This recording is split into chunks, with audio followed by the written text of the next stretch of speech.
Moving on to number 14. In line 152, the author of passage 2 refers to the higher and more completely human traits.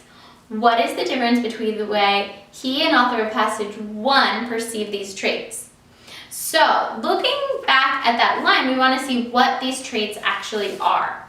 So it says, adolescence is a new birth, for the higher and more completely human traits are now born.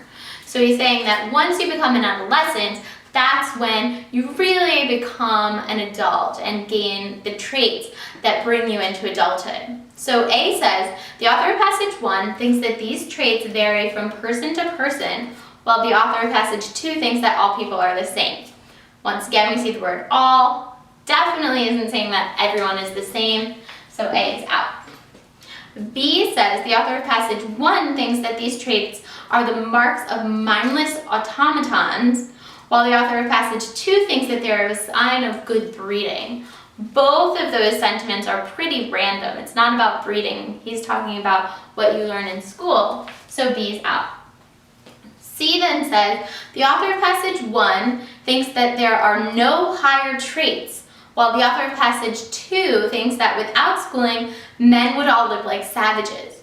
So he's saying that there's benefits in savagery, and that they wouldn't always live like savages, but that savagery is a positive thing. So that's definitely not true. And also, passage 1 does think that there are higher traits. He's just saying that modern schooling isn't teaching us them. So C is not our answer. D then says the author of passage 1 thinks that these traits involve reflection and self-knowledge. Very true. While the author of passage 2 thinks they involve the ability to function in modern society.